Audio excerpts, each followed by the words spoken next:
بسم اللہ الرحمن الرحیم۔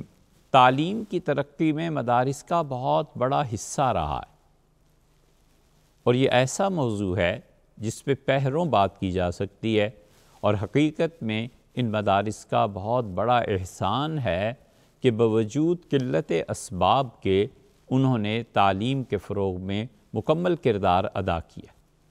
اسباب کے قلت کے باوجود اتنے اچھے نتائج کا ہونا، یہ وہ طریقہ ہے جو حضرت رسالت مآب صلی اللہ علیہ وسلم کے ساتھ اللہ تعالیٰ کی سنت تھی، اور اس کو آسان لفظوں میں یوں کہا جا سکتا ہے کہ نبی کریم صلی اللہ علیہ وسلم کے مقاصد عظیمہ اور پوری دنیا پر اسلام کا غلبہ اور اللہ کے دین کو نافذ کرنا اور لوگوں کی اخلاقیات اور تزکیہ، اتنے بڑے مقاصد اور کتاب و سنت کی اور کتاب اور حکمت کی تعلیم کو عام کرنے کے مقاصد دے کے وہ اٹھے تھے، اور ان مقاصد کے ساتھ کتنے کم اسباب اور وسائل تھے۔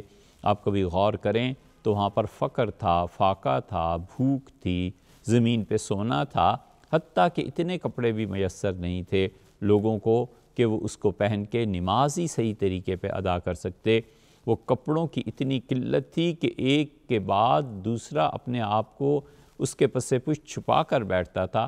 اسباب کی اس قلت کے باوجود مقاصد اتنے عظیم، اسباب کی قلت کا یہ حال، اور اس کے باوجود نتائج اتنے پرتاثیر کہ حضرت رسالت مآب صلی اللہ علیہ وسلم ہیروز کی نرسری لگا کر اس دنیا میں گئے، اور اب تک وہ تاثیر سامنے آتی ہے۔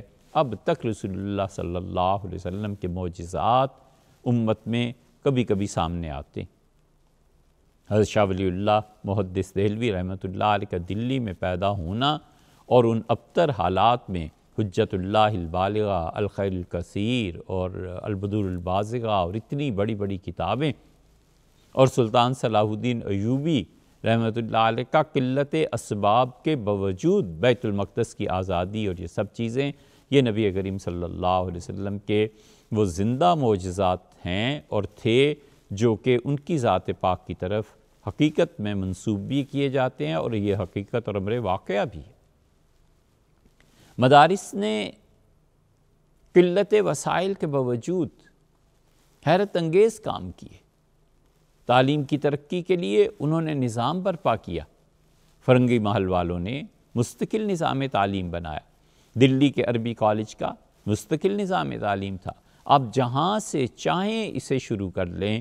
امت میں پچھلے 1500 سال میں علوم کی ترویج اور علوم کی ترقی اور لوگوں کو تعلیم سے روشناس کرانا، مدارس کے مقابلے میں کوئی اور چیز نہیں ہے جو ان کی ہم پلہ ہو، اور اتنے لوگوں کو انہوں نے پڑھایا ہو جتنے لوگوں کو انہوں نے پڑھایا۔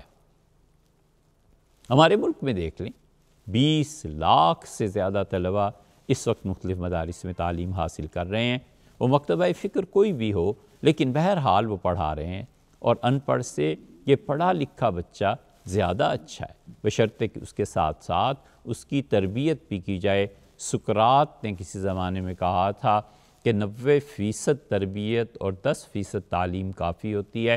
شاید ہمارے زمانے میں اب 60% تعلیم اور تربیت، 60% تربیت اور 40% تعلیم، اب یہ تناسب بننا چاہیے۔ وجہ اس کی یہ ہے کہ بہت سے علوم اب وہ دنیا کے سامنے آ گئے ہیں۔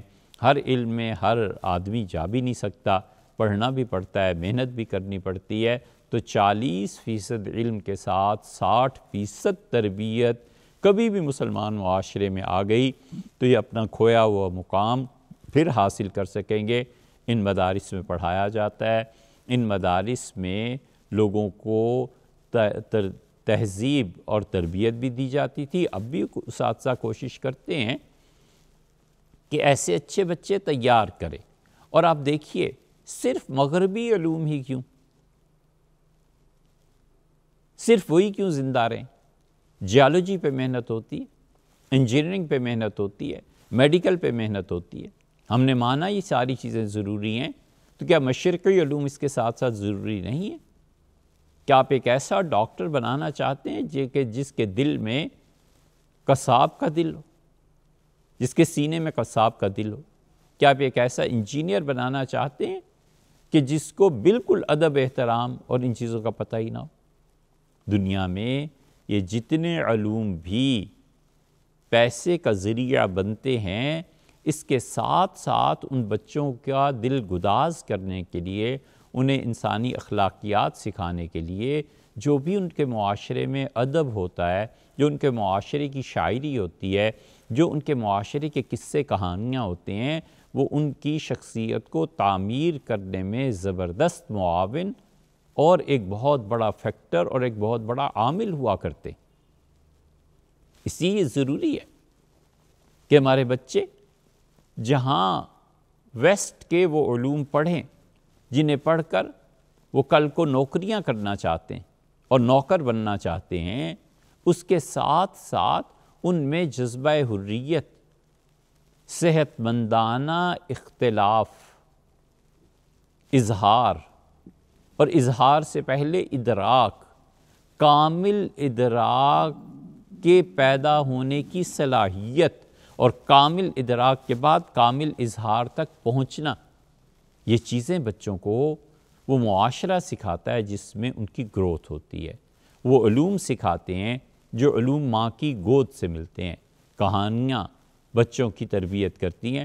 ہمارے مدارس میں قصے، کہانیاں سچائی پر مبنی، اللہ کی کتاب میں جو قصے آئے ہیں اور حضرت رسالت مآب صلی اللہ علیہ وسلم کی احادیث میں جو واقعات آئے ہیں، تاریخ بہت بڑا حصہ ان چیزوں پہ مشتمل ہے۔ 90-95% تاریخ قصص ہیں، کہانیاں ہیں، اور حقیقت میں سچی کہانیاں، سچی باتیں ہیں۔ یہ سب کیا ہے؟ یہ ہمارے مدارس میں پڑھایا جاتا ہے تاکہ بچے اس کے دل میں، اگر وہ ڈاکٹر بھی بنے یا کچھ بھی بنے، ایک اس کے سینے میں ایسا دل ہونا چاہیے جس میں انسانیت کے لیے ہمدردی ہو، اپنے بھائیوں کے ساتھ حسن سلوک ہو، اللہ کی راہ میں خرچ کرنے کا جذبہ پیدا ہو اور علم کی نشر و اشاعت کی جائے۔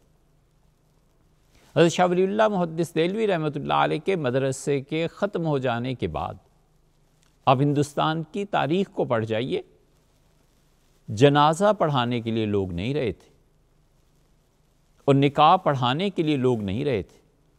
یہ تو پھر حاجی عابد صاحب مرحوم رحمۃ اللہ علیہ، جو حضرت حاجی امداد اللہ صاحب مہاجر مکی رحمۃ اللہ علیہ کے خلیفہ تھے، انہوں نے دیوبند میں ایک مدرسے کی بنیاد رکھی اور انہوں نے حضرت مولانا قاسم نانوتوی رحمۃ اللہ علیہ کو میرٹ خط لکھا کہ 8 روپے کی پیشکش کی کہ آپ تشریف لائیے اور یہاں تعلیم دیجیے۔ دوسری طرف ندوۃ العلماء تھا، شبلی نعمانی، ان کے مکتب فکر کے لوگ، وہ اب تک ماشاءاللہ کام کر رہے ہیں، اس وقت بھی کام کیا انہوں نے اور بہت کام کیا۔ سید سلیمان ندوی رحمۃ اللہ علیہ نے سیرت طیبہ جو لکھ کے امت کے حوالے کی ہے، اب کوئی شخص ایسا نہیں ہے جس نے سید صاحب کی اس کتاب کے بعد سیرت لکھی ہو اور وہ اس کتاب کا محتاج نہ ہو۔ مولانا احمد رضا خان صاحب بریلی میں، ان کے فتاویٰ آپ دیکھیے جو اب 35 کے قریب جلدوں میں چھپے ہیں، وہ لکھتے ہیں اور بسا اوقات ایسی ایسی چیزیں لکھتے ہیں جیسے 8ویں 9ویں صدی کا کوئی فقیہ لکھ رہا ہے، اور جتنا تباہر انہیں حنفی فقہ کی جزیات میں حاصل تھا، غالباً ان کے معاصرین میں کوئی ان کا مقابلہ نہیں کر سکتا۔ مولانا عبدالحی صاحب فرنگی محلی کو دیکھیے، وہ کہاں ہیں؟ لکھنؤ میں، فرنگی محل میں، اور مولانا عبدالحی صاحب رحمۃ اللہ علیہ کی اکیلی شخصیت ہی وہ آدمی نہیں، اکادمی تھا، وہ ایک فرد نہیں، پورا سماج تھا، وہ ایک آدمی نہیں، اکیڈمی تھی۔ اتنا علم اللہ نے اس میں رکھ دیا تھا اور انہوں نے کیا۔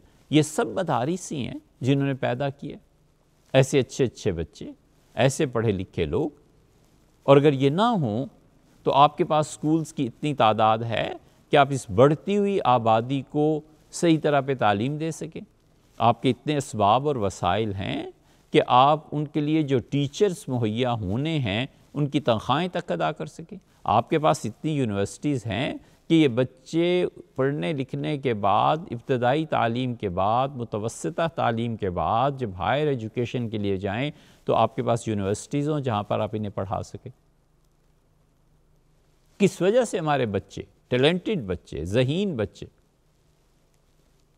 وہ امریکہ اور برطانیہ کا رخ کرتے ہیں، آسٹریلیا جاتے ہیں اور کہاں کہاں جاتے ہیں، اس لیے کہ اعلیٰ تعلیم ان کے معیار، ان کی طلب کے مطابق وہاں موجود ہے، محنت کرتے ہیں۔ اور الحمدللہ ہمارے بر صغیر کے بچے اس سے بھی اوپر اٹھ چاہیے کہ ہندو ہے کہ مسلمان ہیں، جب وہ ان ممالک میں جاتے ہیں تو گورے ان کی ذہانت اور ان کی محنت کا لوہا مانتے ہیں، وہ اپنا سکہ چلاتے ہیں، جا کے وہاں وہ اپنی بات کہتے ہیں اور کرتے ہیں، اور یہ بہت اچھی بات ہے۔ بر صغیر سب کانٹیننٹ کے لیے، ہمارے پاکستان کے لیے بھی قابل فخر چیز ہے کہ ہمارے بچے وہاں جا کر اپنا لوہا منواتے ہیں۔ لیکن اس کا کیا ماتم کیجئے کہ ہم پچھلے 150 برس سے 200 برس سے اپنے ہاں تعلیم کا معیار، ایسے معیاری ادارے کیوں نہیں قائم کر سکے؟ جبکہ دوسری طرف آپ دیکھیں تو جو بچے ہمارے مدارس میں پڑھتے ہیں، اب ان کے لیے الحمدللہ لائبریریز تیار ہو رہی ہیں، اب ان بچوں کے لیے بڑے بڑے مدارس بھی کھولے جا رہے ہیں، ان بچوں کو اسلام اور مشرقی علوم پڑھائے جاتے ہیں۔ ان مشرقی علوم پر اب ایسا وقت آ گیا ہے جو نزع کے قریب ہے، اس لیے ہم سب کو چاہیے کہ مغربی علوم سے بھی لیں اور مشرقی علوم کو بھی زندہ رکھنے کی کوشش کریں۔ ہم اپنے مدارس کو صحیح نہج پہ پھر برقرار رکھیں، جو کمی کوتاہی آ گئی ہے اس کے ازالے کے لیے مادی طور پہ بھی اور روحانی طور پہ بھی محنت کرنا ہم سب کا فرض ہے۔